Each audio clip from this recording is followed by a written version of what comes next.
আজকে আপনাদেরকে পরিচয় করিয়ে দেব কাপাসিয়া থানা ঘেঁষা মনোহরদী থানার খালের ঘাট বিশাল বড় এক কলার বাজার, যেখানে বাংলাদেশের প্রায় প্রতিটি জেলা থেকেই নানা ধরনের ব্যাপারীরা এসে থাকে। এইখানে কলা, পাশাপাশি কাঁচা যাবতীয় সবজি এবং প্রতি সোমবার গরুর এক বিশাল হাট বসে থাকে।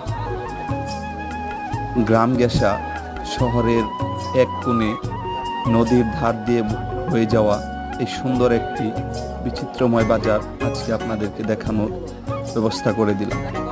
সকালবেলায় জমে ওঠে বাজার, দিক বেদিক থেকে মানুষজন ছুটে আসে সকাল সকাল টাটকা সবজি ও টাটকা মাছ কেনার জন্য, এবং অপর পাশেই বিশাল কলার জমজমাট এক বাজার।